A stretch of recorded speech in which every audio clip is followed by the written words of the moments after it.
자, 오늘 드디어 이제 로마서 1장부터 8장까지를 다 정리하고자 합니다. 로마서 1장부터 8장까지를 한 번 설교에 정리한다. 이거 참 쉽지 않은 얘기입니다. 그런데 반드시 해야 합니다. 왜냐하면 로마서가 워낙 어렵고 복잡해가지고 따로따로 쪼개서 보다 보면은 내용이 뭐가 뭔지 몰라요. 그러고 그냥 부담감만 가고 어렵다는 생각이 들고 그래서 파악을 못합니다. 전체적인 주제 파악을 못해요. 그래서 반드시 이걸 한꺼번에 싹 정리를 할 필요가 있습니다. 예. 오늘 굉장히 중요한 날입니다. 저는 오늘 요 설교 요 내용을 갖다가 정리하기 위해서 사실은 어제 초저녁에 정리가 다 됐습니다. 근데 그래도 어제 처음으로 제가 설교 준비하면서 어제 처음으로 토요일 날 낮에 밝을 때 끝났어요. 그런데 그래도 이게 뭔가 글자 하나라도 좀 바꿔야 되지 않을까. 뭔가 압축하고 요약한 것이 좀 부족하지 않을까 싶어서 또 끙끙거리고 또 밤에 늦게까지 그리고 오늘 아침에 일찍 일어나서 또 살폈습니다. 그래서 여러분들이 잘 보시면 알겠지만 지나간 주보들 내용 그거 그대로 아닙니다. 그거 그대로 압축한 거 아니에요. 가만히 보면 미세하게 글자나 단어나 이런 것들이 바뀐 게 있습니다. 이게 최종적인 거다 이렇게 보시면 됩니다. 그래서 혹시라도 여러분들이 지나간 설교 내용과 오늘 설교 내용 그리고 지나간 주보들과 오늘 주보가 뭔가 조금 다른 게 있다 그러면은 마지막 걸 기준으로 삼으시기 바랍니다. 계속 변화하고 조금씩 발전하고 좋아진 거니까요. 로마서를 제가 설교를 하면서 맨 처음에 어린이 로마서 그랬죠. 그렇게 해서 4차례 걸쳐서 했습니다. 왜냐? 워낙 어려우니까요. 아주 유치한 수준, 유치할 정도라고 말해도 좋을 만큼 아주 쉽게 로마서를 요약한 게 어린이 로마서요. 라는 제목으로 한 설교들이었습니다. 근데 그러고 난 다음에 다시 Q&A 로마서로 들어갔습니다. 왜 그러냐? 다른 그 성경들도 뭐 질문하고 답하고 하는 경우가 더러더러 있습니다. 근데 로마서는요, 희한하게 스스로 질문하고 답하고 이런 패턴이 많이 나옵니다. 근데 잘 보면 그런 경우가 나오는 것만 말고도요, 전체를 다 어떤 질문에 대한 답으로 볼 수 있다는 거죠. 왜냐하면 설명문하고 논설문이기 때문에. 그래서 주제 파악을 위해서 이제 그 단락별로 제가 Q&A 식으로 질의응답 식으로 로마서를 정리한 겁니다. 근데 굉장히 이게 쉽습니다. 아마 감히 제가 말씀드릴 수 있는데 세상에 어떤 로마서 설교보다 이게 쉬울 겁니다. 왜냐하면 로마서는 어렵거든요, 원래가. 아주 쉬운 거니까 여러분들이 이걸 완전히 터득을 해서 내 속에 완전히 정리가 되어야 됩니다. 지금 제가 요거 정리한 것보다 더 간단히 정리해 보십시오. 더 간단히. 거의 어느 수준으로? 요 앞에 로마서 1장 2장 정리한 거 있죠? 1, 2장. 한 줄 정도, 2줄 정도. 질문 하나에 답 한 줄. 이런 정도로.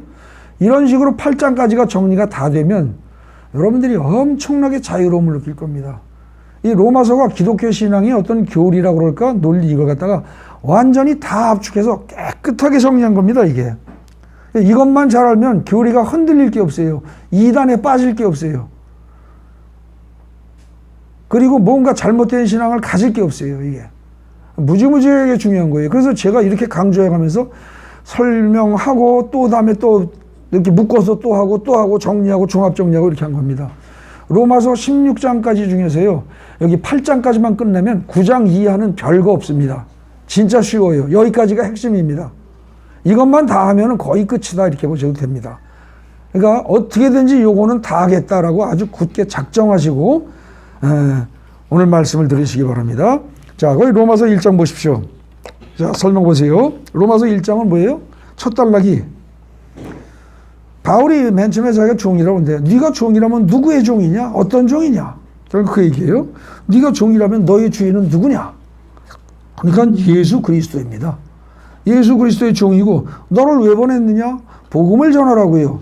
근데 그 복음이라는 게 누구에 관한 것이냐? 우리 주인 예수 그리스도에 관한 것입니다. 이거예요. 그죠? 우리 주인 예수 그리스도에 관한 것이다. 그걸 전하기 위해서 보냈습니다. 근데 셋째 단락이 뭐예요? 그 복음을 누구에게 전하는 것이냐? 그러니까 뭡니까? 하나님을 모르는 이방 죄인들이요. 이게 답입니다. 그래서 이방인들의 죄가 쭉 나옵니다. 그죠? 1장에서요, 이미. 그런데 이제 1장에서 그 죄 얘기가 나오는데요. 거기 성경에 1장, 2장에 번역이 좀 잘못된 데가 있어요. 예. 거기가. 그래서 이해가 잘 안 될 수가 있습니다. 근데 이제 그런 번역 잘못된 건 이따가 나중에 한꺼번에 살피겠습니다. 예. 우선은 있는 것만 알아두시고요. 자, 그럼 2장에서 뭐예요? 하나님을 모르는 이방 죄인들이 복음을 들어야 한다고 하니까, 그러면은 2장에서 뭐라고 그래요? 하나님과 율법을 아는 사람들, 하나님과 이미 구약 성경을 아는 사람들, 즉 유대인들은 복음을 몰라도 됩니까? 이런 질문이 나올 수 있다는 거죠. 그거에 대한 대답이 뭐예요? Q4입니다. Q4에 대한 대답이 A4. 아니요. 그들도 복음을 모르면 어떻게 된다? 심판받는다는 거예요. 심판. 첫째 1장에서 핵심 단어는 복음입니다. 복음. 그 다음에 2장에서의 핵심 단어는 심판이에요. 심판을 면할 인간이 없다는 겁니다. 2장에서는. 예?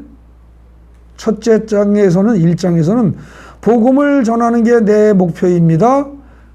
그 다음에 둘째 장에서는 뭐예요? 2장에서는 누구나 다 심판받습니다. 예? 지금 그 얘기하는 거예요. 그러니까 이제 17절, 29절, 2장의 둘째 단락에서 그래도 유대인 종교 지도자라면 그 사람도 훌륭한 사람이고 율법도 잘 알고 그러니까 복음 몰라도 안 되겠어요? 이렇게 질문을 합니다. 근데 그거에 대한 대답은 뭐예요? 아닙니다. 유대인 종교 지도자 다 학과입니다. 그 사람들이 강조하는 율법, 그 사람들이 강조하는 할례 다 소용없습니다. 율법, 할례, 무슨 뭐 그런 거 아무 의미 없다는 거예요. 복음 모르면은 다 심판받는다는 겁니다. 그러고서 이제 3장에 가서 그러면 유대인이 좀 나은 점이 전혀 없단 말입니까? 에? 이방 죄인이나 유대인이나 똑같단 말입니까? 이제 이렇게 질문하는 거죠. 그랬더니 그 대답이 뭐예요? 말씀이 맡겨졌다는 거 그것밖에 없답니다. 거기 문장 잘 읽어보세요. 많다고는 돼 있습니다. 그런데 말씀이 맡겨졌다는 거 빼놓고는 다른 거 설명한 게 없어요. 듣기 좋은 말로 많이 있지만 이렇게 얘기를 하는데 말씀을 맡았다는 거 빼놓고는 없다는 겁니다. 그래서 그들도 복음을 모르면 다 정죄받는다는 거예요.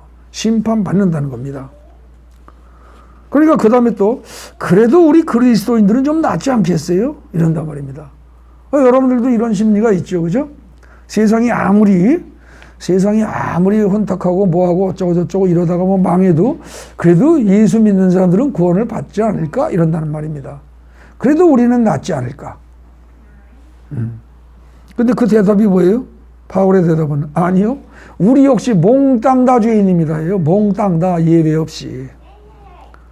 그러니까 로마서 3장의 끝단락에서 뭐예요? 그렇다면 인간이 죄에서 벗어나서 의인이 될 수 있는 길은 없나요? 이렇게 되는 거죠. 그죠? 모두 다 죄인이라면 아담 이후에 모든 인간이 다 죄인이라면 죄에서 벗어나서 의인이 될 수 있는 길은 없습니까? 하고 묻습니다. 그게 이제 셋째 단락이에요. 로마서 3장에. 그랬더니 답이 있습니다예요. 있어요. 몽땅 예외 없이 누구나 다 죄인인데 죄인에서 벗어나서 의인이 될 수 있는 길이 있대요. 근데 그게 뭐냐? 율법을 지켜서가 아니라 율법을 준수해서가 아니라 예수 그리스도를 믿는 길 그거 하나가 딱 있다는 거예요. 그거 하나를 하나님이 만드셨다는 거예요. 하나님이 만들어주신 거예요. 예수를 믿음으로써 의인이 되는 길, 의인이 될 수 있도록 길을 열어주셨다는 거예요. 믿음으로써 의인이 되는 길, 그걸 열어주셨다.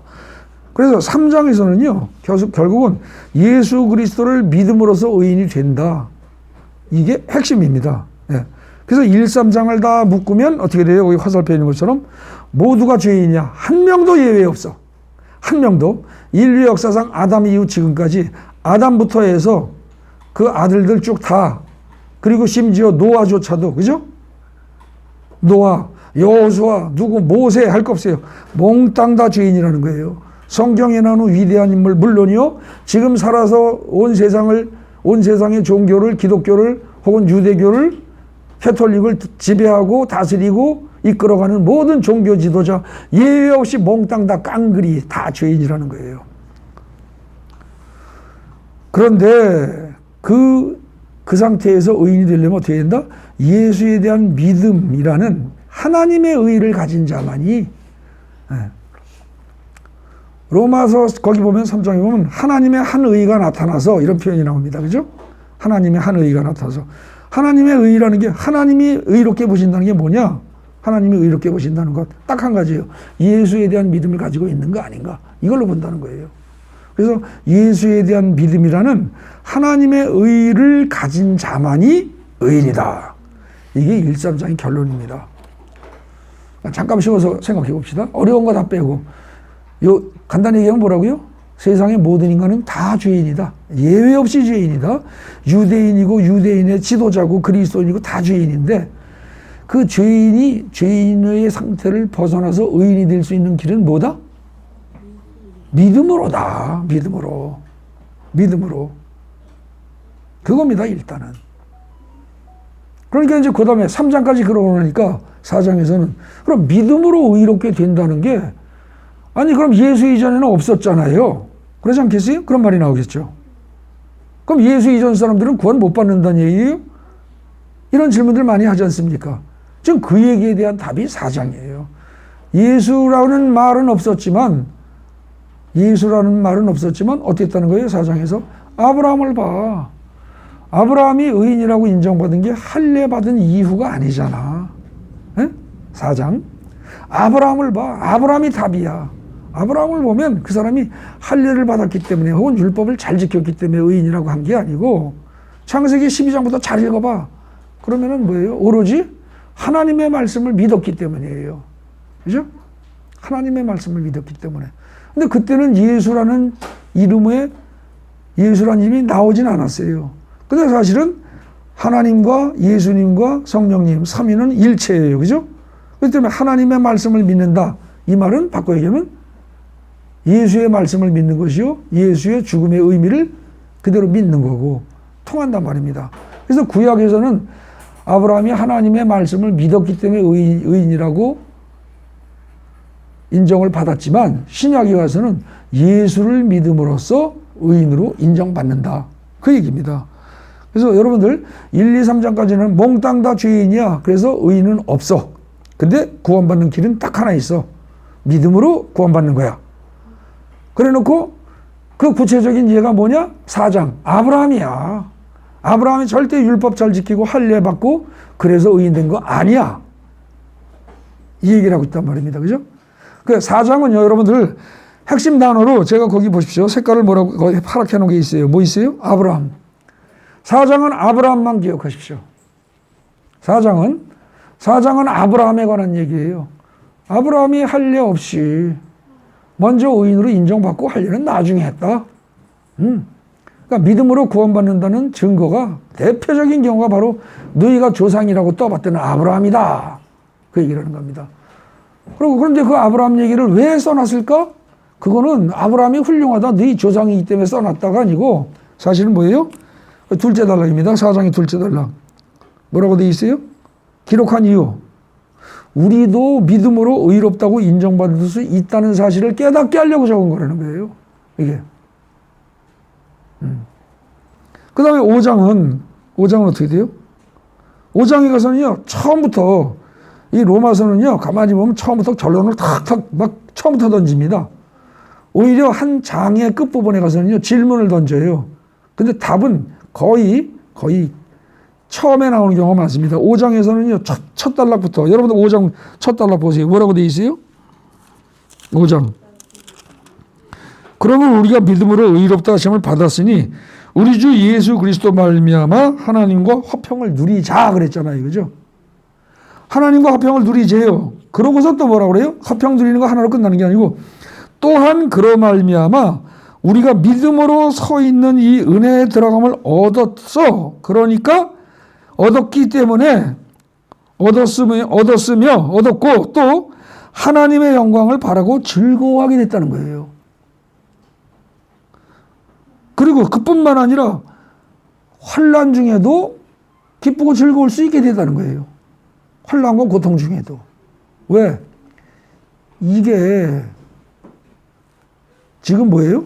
거기서 맨 처음에 나오는 하나님과 화평하게 되어서 화평을 누리자라는 말. 하나님과 화평을 누리고 그 다음에 그 다음 절 2절에서 그로 말미암아 우리가 믿음으로 서 있는 은혜에 들어갔다. 이건 결국 뭐예요? 에덴 동산의 삶을 회복했다는 얘기입니다. 이게 천국의 삶, 하나님의 삶을 회복했다는 뜻이에요. 그러니까 기뻐서 고난과 고통이 어도 즐거울 수밖에 없다는 거예요. 엄청난 얘기입니다, 이게. 그래서 지금 5장의 처음에는요, 뭐라고 돼 있어요? 믿음으로 의롭다 하심을 받으면 뭐가 좋다는 건데요. 아니, 의롭다는 말 들어봐야 난 별로 좋은 줄도 모르겠는데요. 이런 질문 할 수 있다는 거죠. 근데 그 질문에 대한 답이 뭐예요? 5장의 첫 단락, 거기 A11번. 현재 삶 속에서, 이거 굉장히 중요합니다. 죽은 다음에가 아니에요. 현재 지금 여러분들이 사는 속에서 구원의 은혜, 즉 하나님 나라, 바꿔 얘기하면 천국, 바꿔 얘기하면 에덴 동산이에요. 이 하나님 나라의 삶을 누릴 수 있게 되었다는 겁니다. 이미. 이걸 놓치면 어떻게 돼요? 이걸 놓치면 이제 말세가 다 됐어. 언제 휴거될지 몰라. 그러니까 대충 세상은 살고 휴거만 바라고 기다려야지. 이런 신앙으로 가게 됩니다. 아닙니다. 로마서 정확히 읽으면은요, 거기 뭐라고 되어 있어요? 로마서 5장 첫 단락에서 의미를 잘 살펴보시죠. 누리자라고 되어 있어요. 누리자. 화평을, 아까 뭐랬어요? 5장 1절에 하나님과 화평을 누리자 그랬잖아요. 이건 지금 누리자는 거예요. 지금. 현재형으로 되어 있다고요, 이게. 그래서 그게 바로 뭐냐? 현재, A21번이에요. 현재 삶 속에서 구원의 은혜를 누려야 한다. 즉 하나님 나라를 누려야 한다. 천국의 삶을 누려야 한다. 에덴 동산의 삶을 누려야 한다. 누릴 수 있게 됐다는 거예요. 그러니까 구원을 누리자. 이게 5장에 하는 말입니다. 5장에서. 5장에서부터 야, 상황 끝났어. 이제부터 구원을 누리면 돼. 이렇게 얘기를 하고 있다는 거죠. 근데 여러분들이 누려져요? 잘 안 누려져요. 그리고 자꾸 의심이 가요. 아니, 예수 한 사람이 죽었는데 어떻게 구원이 됐단 말이에요? 이런다는 거죠. 그래서 지금 5장에서요, 우리가 다 이렇게 구원을 누릴 수 있게 된 이유는 뭐다? 아주 간단해요. 거기 파란색 글씨로 써 있죠. 아담 때문에 쫄딱 망했어요. 그죠? 아담 때문에 쫄딱 망한 것처럼 예수 때문에 어때요? 예수 때문에. 다 구원받게 됐어요. 영의 세계에서는 대표성의 원리가 적용된다는 거예요. 영의 세계에서는. 아담 하나 때문에 우리가 쫄딱 망한 것처럼 예수 하나 때문에 우리는 몽땅 다 구원받게 돼 있다는 거예요. 하나님이 죄값을 다 치르셨다는 거예요. 그러니까 이제 누리면 된다. 자, 4장은 뭐라고요? 믿음으로 구원받은 사람이 누구라고요? 아브라함입니다. 그런데 믿음으로 구원받아서 뭐가 좋은데요? 그랬더니 이제 우리가 하나님과 화평을 누리고 천국을 누릴 수 있게 됐어요. 그러니까 이제 누리면 돼요. 이 얘기예요. 예? 근데 그래도 어떻게 예수 한 사람 죽었다고 해서 우리가 다 구원을 받아요? 그러는데 야, 그건 너네 아담 한 사람 때문에 몽땅 다 죄인이 된 거 알잖아. 그건 인정하잖아. 예? 그것처럼 예수 한 사람 때문에 다 그게 된 거야. 그 얘기예요. 그래서 인물로요, 4장에서는 아담이 나와요. 4장에서는 아브라함이 나와요. 그 다음에 5장에서는 아담과 예수가 나와요. 이해되십니까? 그걸 잘 기억하십시오. 그래서 전체적인 1, 2, 3, 4, 5, 6, 7, 8을 쫙 엮을 수 있어야 돼요. 4장은 아브라함이 나오고 5장에서는 아담 때문에, 예수 때문에, 그래서 두 사람이 나옵니다. 그래서 결국은 5장 얘기는 뭡니까? 거기 빨간 글씨로 쓴 거 있죠. 이제 우리는 구원을 누리고 기뻐하고 즐거워하면 되는 거야. 왜냐? 대표자 예수를 통해서 죄 문제가 끝났고 구원의 길이 이미 열렸기 때문이다. 다 끝났어. 해결됐어. 그러니까 누리면 돼. 이게 5장이에요. 에? 자꾸 마음속으로 의심하지 말라는 거예요. 첫째 단락에서 누리자라고 했는데 둘째 단락은 뭐예요? 그게 어떻게 가능해요? 이렇게 자꾸 의심하면 자꾸 헷갈리고 질퍽거린다는 겁니다. 그냥 그러지 말고 그냥 밀고 나가라는 거예요. 얼마나 좋아요, 이게 편하고. 그랬더니 마음 놓고 이제 믿고 누려라 그랬더니 6장은 뭐예요? 그럼 이제 마음 놓고 죄 줘도 되겠네요? 이따구 소리는 하지 말라는 겁니다. 에? 마음 놓고 죄 져도 되겠네요. 이런 생각이 들 수 있어요. 근데 그거는 아니에요. 왜요? 왜?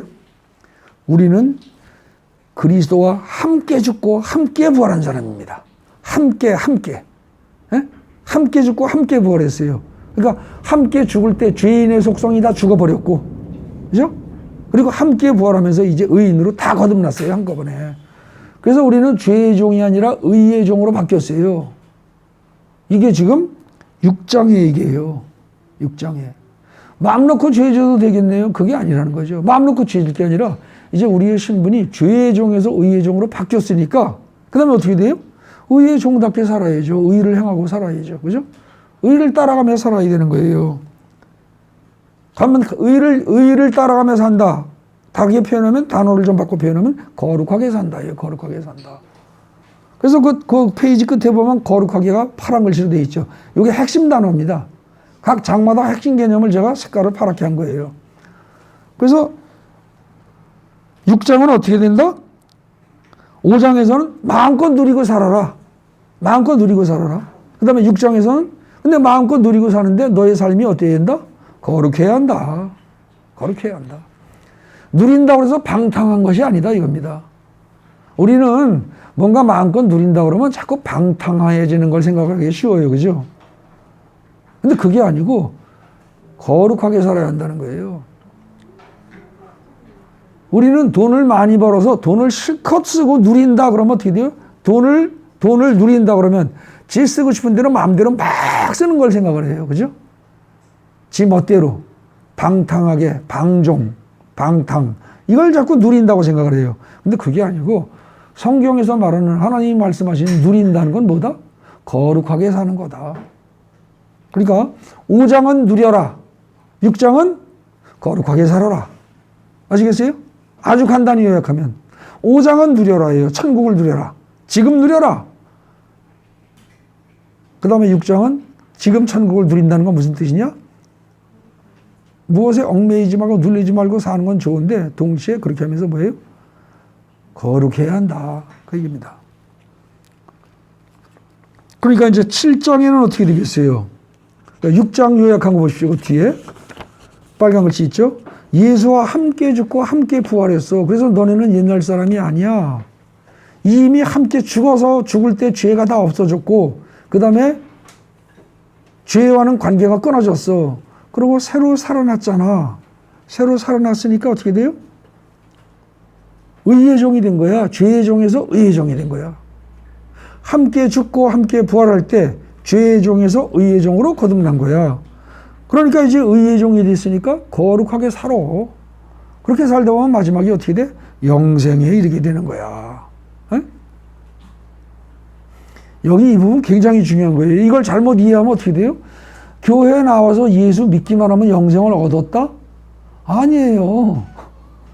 교회에 나와서 예수 믿기만 하면 영생을 얻은 게 아니고 교회에 나와서 예수 믿고요. 예수 믿고 그 다음에 예수를 바르게 믿고 예수를 믿는다는 게 뭐예요? 예수가 내 죄를 다 사해줘서 나는 이제 의인이 되었음을 알고 그죠? 근데 의인이 저절로 공짜로 된 게 아니라 예수와 함께 죽고 함께 다시 살아났기 때문에 의인이 된 거예요. 그래서 내 신분이 이제 죄와는 상관없는 신분이 되었음을 알고 그것에 걸맞게 거룩하게 살다 보면 마지막에 영생을 얻는 거예요. 로마서에는 분명히 이렇게 돼 있어요. 여러분들 교회만 나오고 영적 기도만 하면 영생 얻는다? 천만의 말씀이에요. 그렇게 착각하면 어떤 일이 생길 수 있어요? 저 같아도 예수 안 믿고 마음 놓고 죄 짓고 실컷 살다가 마지막에 죽기 한 5분 전쯤에 영적 기도하고 예수님 믿습니다. 아멘. 그러고 천당 가겠네. 그거 아니에요. 이미 죄에 대해서 죽고 의에 대해서 다시 살아난 상태에서 예수와 함께 부활한 여러분들이 거룩하게 삶을 살다 보면 영생이 온다는 겁니다. 아시겠어요? 그러니까 교회를 다니고 예수 믿는다는 사람들은 영생의 길로 들어선 것이지, 그죠? 영생의 길로 들어선 거예요. 그러니까 큰 탈 없이 그냥 가기만 하면 돼요. 근데 영생을 이미 확보했으니까 개판치고 살아도 된다. 그건 절대 아니라는 겁니다. 여러분들 잘 하셔야 돼요. 이런 부분에서 잘못 해석을 하면 이단이 나오는 거예요. 네. 그 다음에 7장. 그러면은 예수와 함께 죽고 함께 부활했다? 그 참 신분이 바뀌었다? 나는 못 느끼겠는데? 자, 그럼 어쨌거나 그래서 거룩하게 살아라? 그게 6장이었잖아요. 그죠? 그런데 여러분 거룩하게 살리니까 사라집니까? 안 되잖아요. 거룩하게 안 사라져요. 그러니까 어떻게 돼요? 7장에 거룩하게 살아라? 난 도저히 나는 안 되던데요. 난 도저히 자신 없는데요. 난 도저히 못 하겠는데요. 이 소리 나오겠죠. 그죠? 그래서 7장 얘기가 그겁니다. 난 도저히 못 살 것 같은데요. 자신 없어요. 그러니까 바울의 얘기가 뭐라 그래요? 야, 죽은 사람은 법적 책임질 거 없지. 에? 죽은 사람은? 예를 들어서 부부 사이에 남편이 죽었으면 여자는 재혼해도 아무 이상 없는 거야. 남편이 죽어도 둘 중에 하나만 죽어도 끝이야. 근데 하물며 너희들은 어때? 너희들은 율법과의 관계에서 너희는 너희 자신이 죽어버린 거야. 율법이 죽은 게 아니고. 율법이 너희를 아주 그 폭군 남편처럼 너희를 억누르고 있었는데 율법이 죽은 게 아니라 율법은 그대로 있어. 있는데 율법에 시달리던 너희 자신이 죽어버렸어. 그냥 너희가 죽었어. 그러니까 말하자면 남편과 아내로 말하자면 아내가 죽어버린 거야. 그러니까 죽은 아내가 무슨 법적 의무가 있겠어. 그러니까 너희는 예수와 함께 죽고 세례받을 때 예수와 함께 다시 살아났어. 그러니까는 율법에 대해서 책임질 의무가 너희에게는 없어. 이렇게 얘기를 한 게 지금 7장 첫 단락이에요. 그러니까 당연히 그 다음에 무슨 질문이 나와요? 그러면 율법은 지킬 필요가 없는 나쁜 거란 뜻입니까? 이런 질문이 나오겠죠. 그죠? 근데 그거에 대한 답은 뭐예요? 아니야, 율법 나쁜 거 아니야. 반드시 지켜져야 되는 거야. 이게 답이에요. 그럼 갈등이 생기죠. 아니, 율법과 관계 없다며. 너네가 율법 지키려고 할 거 없다며. 그런데도 율법은 지켜줘야 한다면 도대체 어떡하란 말입니까? 헷갈리고 미치겠네요. 못 알아듣겠네요. 환장하겠네요. 뭐 이런 소리가 나온단 말입니다. 그게 셋째 단락이에요. 여전히 나는 율법을 지켜야 한다는 의무감도 못 벗어나고요. 죄에서 못 벗어나요. 내가 술 끊겠다, 담배 끊겠다, 음란물 끊겠다, 돈에 대한 과다한 욕심 끊겠다, 거짓말하는 습관 버리겠다, 분노하는 성질 그냥 푹푹 솟아나는 성질 이거 다 버리겠다. 아무리 애를 써도 여러분들이 그 죄에서 벗어나요? 안 벗어나져요.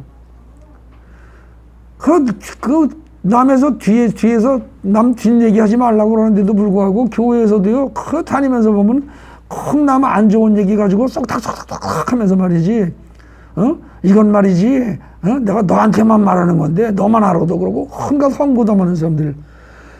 그거 끊어야 된다는 거를 숱하게 들어서 알면서도 안 된다는 거죠. 죄에서 못 벗어나요. 그래서 셋째 단락이 나는 여전히 죄에서 못 벗어나서 미치겠다 그 얘기예요. 에? 그러니까 바울 역시 나도 그것 때문에 오라 나는 곤고한 자로다. 누가 나를 이 사망의 몸에서 건져내랴. 죄에서 못 벗어난다는 겁니다. 여러분들 뚱뚱하게 살찐 사람이 많이 먹어서 그런 거 알잖아요. 근데 그 사람들 먹는 거 보면 어때요? 덜 먹어야 되고 운동해야 되는 거 알아요. 근데 그게 마음대로 됩니까? 이유는 여러 가지예요. 스트레스 많이 받아서, 요즘은 열받는 일이 있어서. 열받는 일이 있어서 푸는 방식이 여러 가지인데, 살찌는 사람들은 항상 먹는 걸로 해결해요. 그러니까 안 되죠. 자기 습관 못 버려요. 그래서 그런 식으로 내가 이렇게 행동해야 되는데, 혹은 저렇게 행동해야 되는데, 알면서도 그렇게 되지가 않는다는 거예요. 그래서 미치겠다. 이걸 어떻게 하지? 그게 이제 로마서 7장의 마지막에 24절에 나오는 질문이에요. 마지막에. 그리고 25절이 그것에 대한 답이에요. 답. 그런데 애석하게도 이 25절의 답이 번역이 잘못돼가지고 답인 것 같이 읽어지지가 않는다는 거죠, 이게. 응? 그래서 그 부분은 잠깐 봐보겠습니다. 어디요? 여러분들 주보에 보십시오. 맨 끝부분에 오늘 그 요약 설명한 거에 맨 끝부분에 로마서 1장 8장의 번역 오류의 수정 그러면서 7장 25절 나오죠. 누가 나를 이 사망의 몸에서 건져내랴 하고 물어봤는데 그게 24절이었습니다. 맞죠? 보세요. 7장 24절에서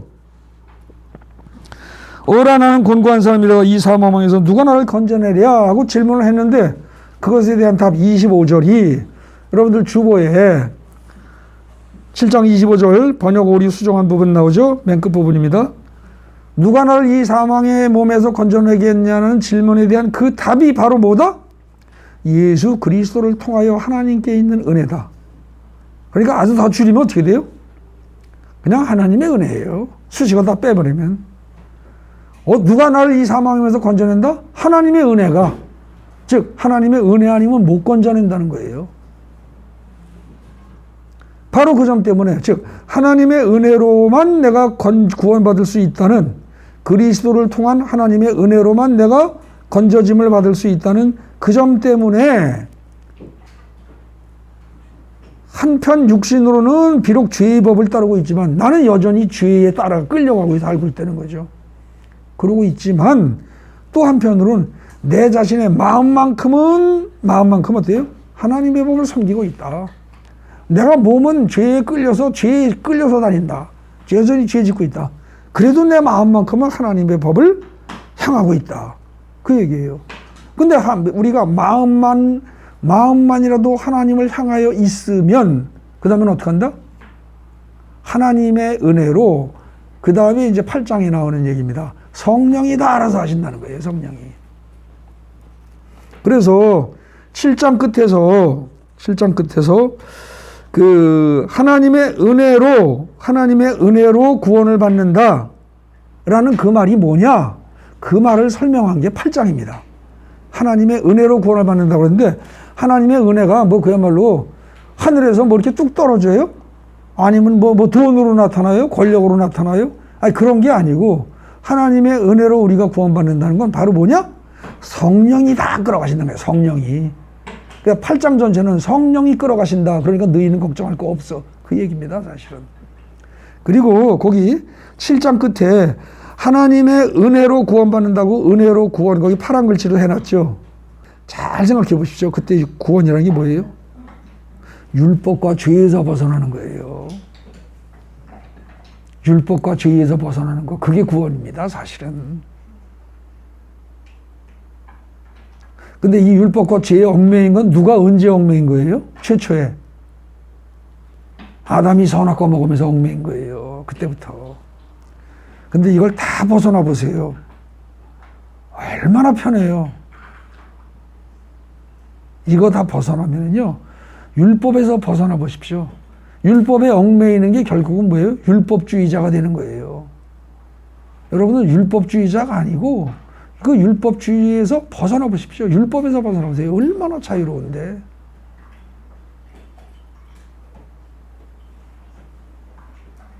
제가 보세요. 그렇다면 여러분들 목사는 반드시 양복 정장하고 넥타이 매야 합니까? 성경에 써 있어요? 그런 말 없어요. 중국의 동남아에 웬만한 데 가보십시오. 넥타이 매고 양복 입고 있는 목사가 어딨나.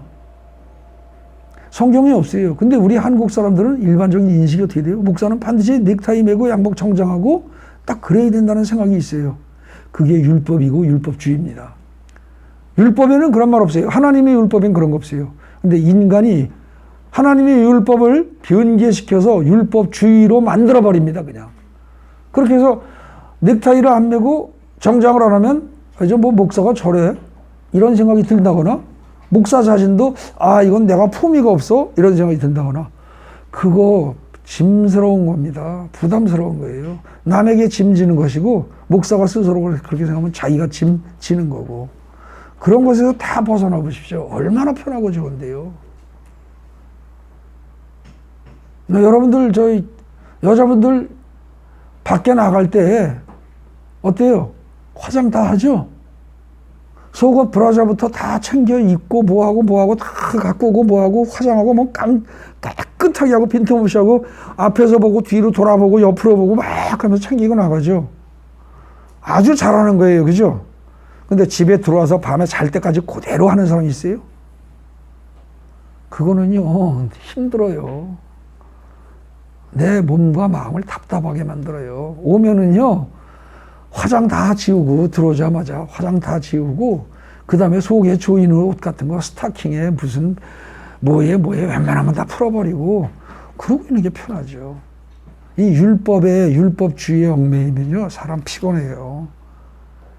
그러면서 뭐 이래야 한다, 저래야 한다, 막 이러면요, 죄에서 못 벗어나요. 벗어나지는 못해요. 그 구원받는다는 거는요, 바꿔 얘기하면 어떤 면에서 뭐예요? 율법의 죄에서부터, 그 죄에서부터 벗어나는 거예요. 진정으로 자유롭게 되는 거예요. 그런데 이렇게 되려면 어떻게 된다고요? 성령이 오셔야 된다고요. 그러니까 성경이 뭐라고 그래요? 주의 영이 계신 곳에는 자유함이 있느니라. 이런 말이 있죠. 그죠? 그럼 주의 영이 계신 곳에는 뭐가 없어져요? 율법도 없어지고요. 죄도 없어지는 거예요. 그러니까 주의 영이 계시면, 성령이 계시면 자유함이 온다니까? 예. 지금 로마서만 얘기하는 거기 때문에 제가 다른 성경 기사는 제가 넣지는 않았어요, 거기에. 그래서 7장은요, 그럼 무슨 얘기냐? 여전히 너는 율법과 죄에서 못 벗어나지? 거룩하게 안 살아지지? 그래. 근데 그게 사람이 노력한다고 되는 거 아니야. 그게 하나님의 은혜로 되는 거야. 그 얘기를 7장의 마지막 절에서 하는 겁니다. 아시겠어요? 그러니까 여러분들 거룩하게 살려고 노력하지 마세요. 안 돼요. 못 살아요. 절대 못 살아요. 노력한다고 됩니까? 안 된다니까.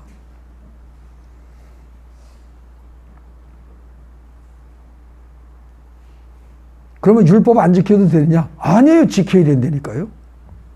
그럼 노력도 안 하고 어떻게 지키냐? 성령이 안 되니까요. 성령이. 그게 8장이에요. 8장 보세요. 그럼 하나님의 은혜로 뭐가 어떻게 된다는 겁니까? 하나님의 은혜로 구원을 받는다고 하는데 어떻게 된다고요? 하나님의 은혜로 첫째, 정죄함 없음. 끝났어요. 정죄 끝났어. 왜냐? 성령의 법이 죄의 법과 사망으로부터. 여러분들 성경책 거기 번역 잘못되어 있습니다. 성경이 뭐라고 되어 있어요? 번역에 거기 생명의 성령의 법이 죄와 사망의 법으로부터. 번역 잘못된 겁니다. 죄의 법, 사망의 법이 따로 있는 게 아니고요. 죄의 법과 사망으로부터예요. 죄를 지면 결국은 사망으로 가요. 그래서 죄의 법으로부터 그리고 사망으로부터 이렇게 하든지 좀 딱딱하지만 아니면 자연스럽게 하려면 죄의 법과 사망으로부터 너희를 해방시켰다. 이렇게 되죠.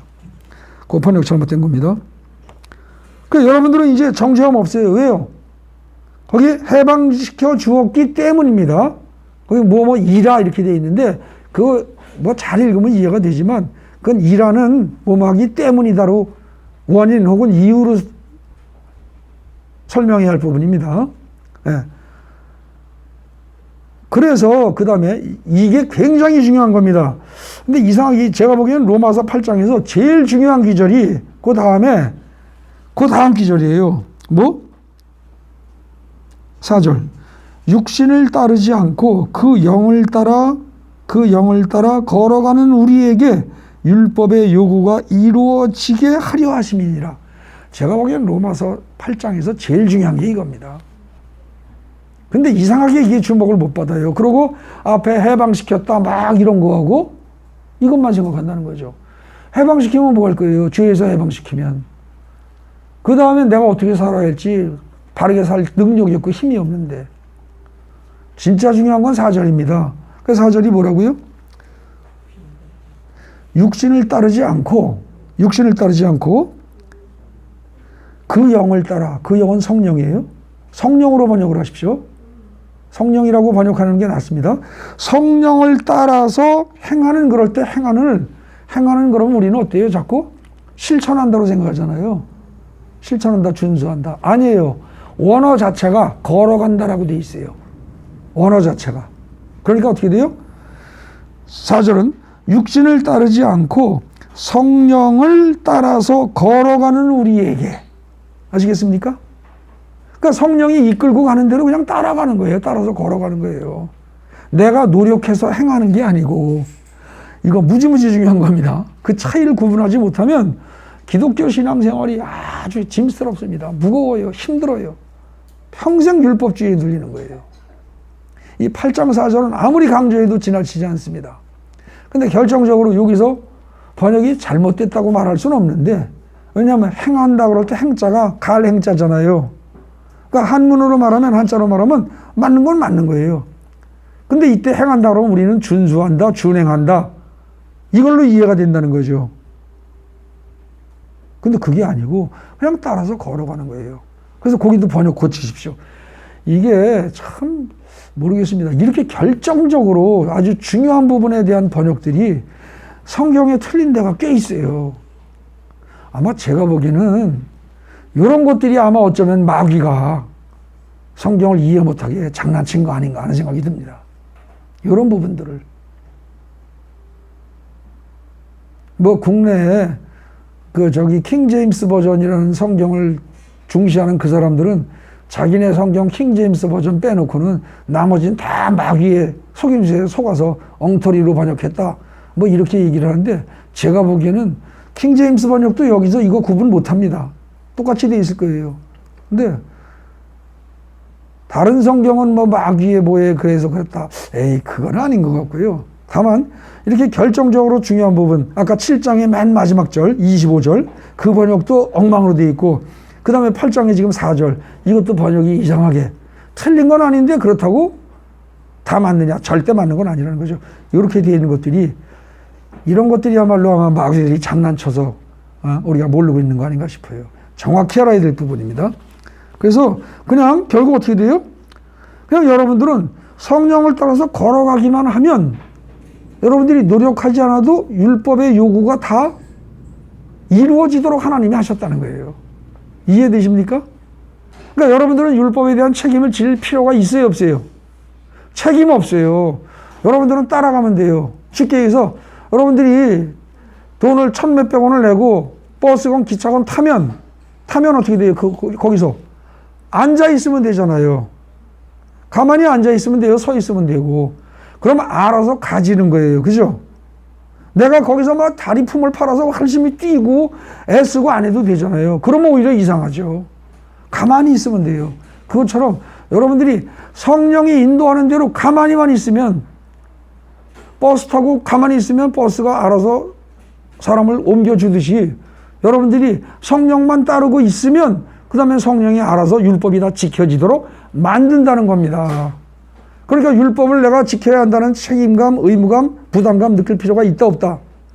없다는 거예요. 너희는 율법에 대해 책임질 생각하지 마라. 율법은 반드시 지켜야 하는 건 맞다.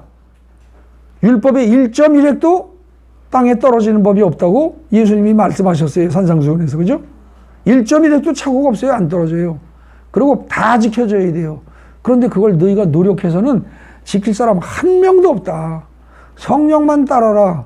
성령이 가자는 대로 끌고 가면 그냥 따라서 걸어라. 그러면 율법은 저절로 지켜진다. 대박이에요, 대박. 그래서 복음입니다. 이해되십니까? 왜 복음인지 이게 진짜 이해가 돼야 돼요. 근데 이걸 모르고 내가 율법을 지키려고 하니 죽겠죠. 그게 지켜집니까? 원수를 사랑하는데 사랑이 되냐고요. 남편도 사랑이 안 되는 판에. 그죠? 남편도 꼴보기가 싫은데 어떻게 원수가 사랑이 돼? 한쪽 뺨 맞으면 한쪽을 내밀어라? 미친 다음에 그게 어떻게 됩니까? 미치지 않고야. 그거를 내가 지키려고 하면은요, 미쳐야 돼요. 미치지 않고 못해요. 내가 할 수 있는 건 하나도 없어요. 율법은 못 지킨다고요. 근데 성령만 의지하면, 마치 우리가 버스 타고 택시 타고 자가용 타면 그냥 가만히 앉아 있듯이, 그냥 성령에 의지하고 가만히 있으면 성령이 다 알아서 한대요. 알아서.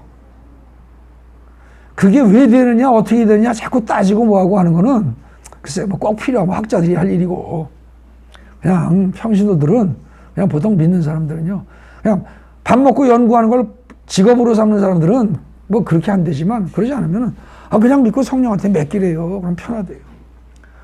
그러니까 저는 로마서를 읽으면서 뿐만 아니라 성경의 다른 부분을 보면서도 이 사실을 분명히 깨달아 알고 나서부터 제가 목사로서의 행동이 편해진 거예요. 목사는 이래야 한다 저래야 한다는 율법주의 그거 다 버리고 편안하게 한단 말입니다. 편안하게. 그랬더니 하나님이 다 역사하시더라는 거예요. 신기할 정도로. 신기할 정도로. 제가 전에도 얘기했지만 대한민국에서 요즘 코로나 때문이긴 하지만 뭐 우린 코로나 전에도 그랬어요. 주일 예배라고는 주일 예배 일주일에 딱 한 번 드리고 끝이에요. 아, 그런 교회 어디 있습니까? 그런데도요, 우리 교회는 코로나에 상관없이 날로 성장하고 발전해요. 성도들이 가지고 있던 문제도 하나하나 차곡차곡 별의별 어려운 문제들이 다 풀려나가고 성도들의 믿음도 나날이 엄청나게 크고 엄청 좋아져요. 흔들리지 않고. 그리고 뿐만 아니라 사람 수도 또 늘어나고 계속해서 뭐 전도하려고 들고 그런 노력도 안 하고 일주일에 한 번 예배 드리는데 그 대신 한 번은 확실히 드려야죠. 그죠? 진심으로. 그렇게 하고 기도에 그냥 매일 그 줌으로 하는데 꼭 나오라고 강요도 안 해요. 기도회 하는데 기도회 줌으로 해도 하나님이 역사하세요. 놀랍게 역사하세요. 그러니까요, 이 8장까지 오면 어떻게 돼요? 야, 너희가 애쓰지 마. 성령이 다 하셔. 그냥 믿고 맡기고 따라오면 돼. 이거예요, 8장이. 그리고 절대 겁내지 마. 다만 뭐는 있다? 다만 뭐는 있다? 야, 고난도 따르는 거야. 예수님도 고난 겪었어. 그래서 너네들도 예수하고 똑같이 하나님의 자녀고 나중에 하나님의 모든 좋은 걸 다 받을 자이기 때문에 너네도 고난은 겪어야 돼. 그 얘기가 이제 어떻게 돼요? 8장에 둘째 단락 18절부터 나오는 거죠. 고난도 함께 받아야 돼. 그러니까 이제 그게 이제 사실은 그 끝에 나와요. 끝에 나오니까 17절쯤에. 그러니까 18절에 아, 고난도 함께 받으라고요? 싫은데요? 이러겠죠. 그죠? 함께 받아야 되는 이유는 뭐다? 야, 그거 고난 겁내지 마. 나중에 받을 영광에 비하면 그건 아무것도 아니야. 세 발의 피야. 신경 꺼. 그리고 하나님께서 이미 어떻게 해서? 미리 하신 자들을 정하시고 부르고 의롭다 하시고 이미 영화롭게 다 했어. 전부 다. 그러니까 염려하지 마. 고난 이겨내. 고난 신경 쓰지 마. 그게 둘째 단락이에요. 그럼 마지막 31절 39절 마지막 단락에서 그럼 진짜 걱정할 거 별로 없는 거예요? 그러니까 물론이지. 신경 꺼. 다 끝났어. 설령 네가 믿음이 흔들려도 어떻게 된다? 네가 하나님을 잡고 있는 게 아니라 하나님이 너를 잡고 계셔. 네가 하나님에 대한 사랑이 부족해도 네 사랑으로 하나님이 널 건지는 게 아니고 네가 하나님에 대한 사랑이 많아서 너를 건지는 게 아니고 하나님이 너에 대한 사랑이 너무나 풍성하시기 때문에 너를 놓치지 않고 건지셔. 에? 그러니까 설령 고난이 환난이나 기근이나 핍박이나 뭐 적신이냐 칼이냐 뭐 온갖 위협이 온갖 게 다 와도 눈 하나 깜짝하지 마. 너희는 넉넉히 이기게 돼 있어. 넉넉히 이기게 돼 있어. 그 얘기예요. 로마서 8장 보십시오. 거기 파란 줄로 제가 쓴 데가 세 군데 있습니다. 그죠? 뭐예요? 성령을 따라서 걸어가기만 하면 율법을 지켜야 할 것들을 저절로 지키게 하나님이 하셨어. 그 대신 고난이 좀 올 수 있으니까 고난은 걱정하지 마. 고난이라는 거 그건 너네가 넉넉히 이기게 돼 있어. 넉넉히 이기게 돼 있어. 그래서 8장 마지막 결론은 뭐예요? 성령만 믿고 따라가기만 하면 돼. 성령님이 다 알아서 하셔.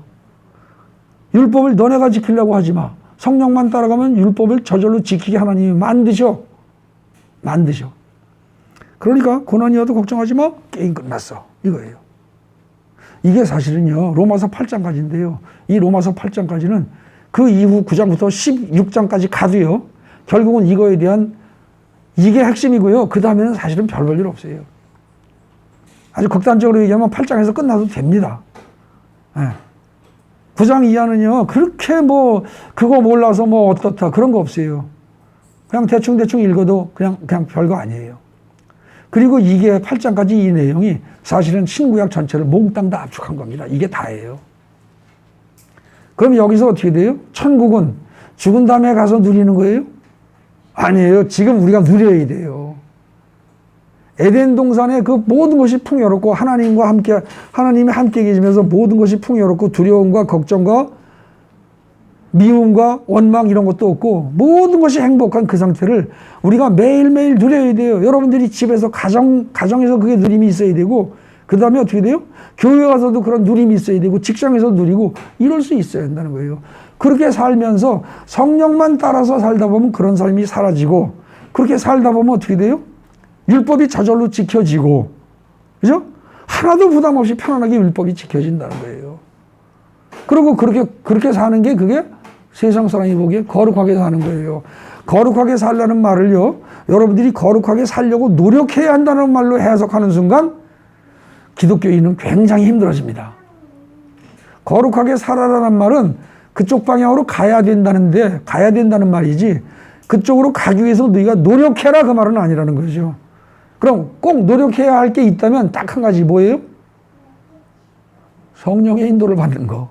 그냥 그거 하나예요. 성령이 끌고 가시는 대로 가는 거예요. 성령이 끌고 가시는 대로. 근데 이제 그때 제 생각에는요 그렇지 않은데요. 성령님 그게 말이 됩니까? 나는 이렇게 해야 되겠습니다. 그러고 고집 부리면 인생 힘들어져요. 성령이 이끄시는 대로만 가십시오. 그러면 다 해결된다. 그리고 모든 문제 다 끝이다. 성경은요. 그러니까 이렇게 되는 겁니다. 처음부터. 창세기부터 간단히 얘기하면 이렇게 돼요. 하나님이 태초에 에덴 동산 만들어 놓고 부족함이 없도록 살게 하셨어요. 인간을.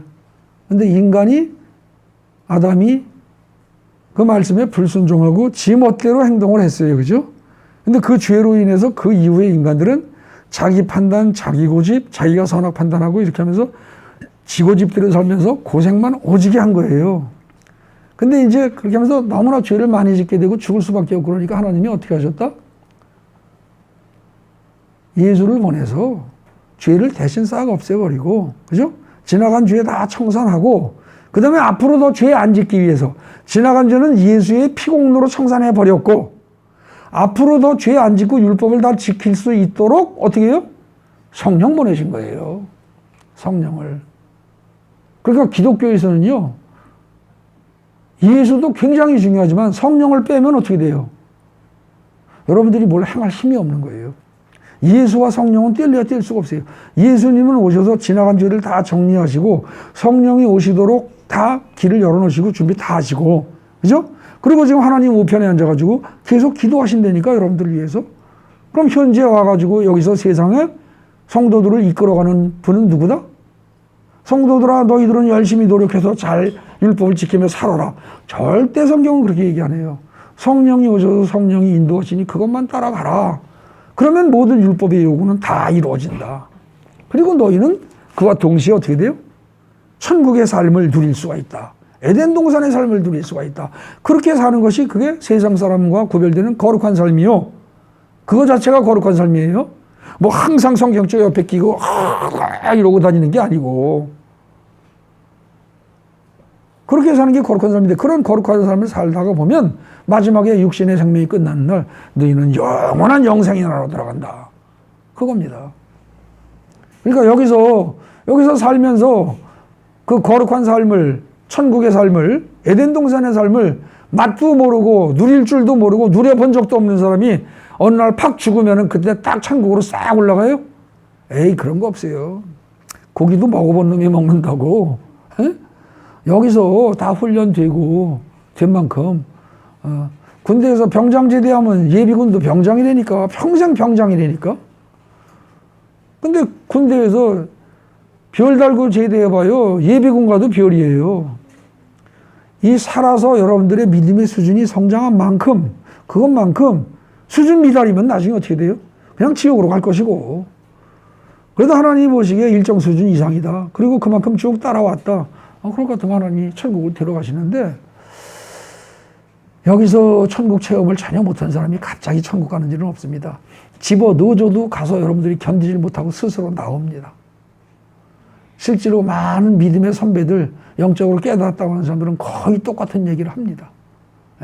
그러니까 로마서 잘 이해하시고 정말 진정으로 여러분들이 살면서 자유함을 누리고, 아까 하나님과 화평을 누리고, 또 그야말로 안식을 누리면서 사는 여러분 되시기 바랍니다. 이건 제가 그냥 시간 좀 줄인다고 하면서 했는데, 마지막에 거기 그 주일 예배 순서 끝에 로마서 1장부터 8장까지 번역오리에 수정한 거 있죠. 이거 잘 읽어보십시오. 꼼꼼히 읽어보세요. 거기서 한 파란 글씨 부분이 완전히 고쳐져야 될 부분입니다. 중간중간에 제가 얘기를 했었던 부분이고요. 그리고 정확하게 지금 그거 다시 꼼꼼하게 지금 번역을 한 거예요. 그냥 읽으시면 알 겁니다. 읽으시면. 그러니까 지금 뭐 제가 특별히 시간을 들여서 더 설명하지는 않겠습니다. 꼼꼼히 읽어보시고 여러분들이 가지고 있는 성경의 그 내용을 추가로 기록해 놓으시기 바랍니다. 이상입니다.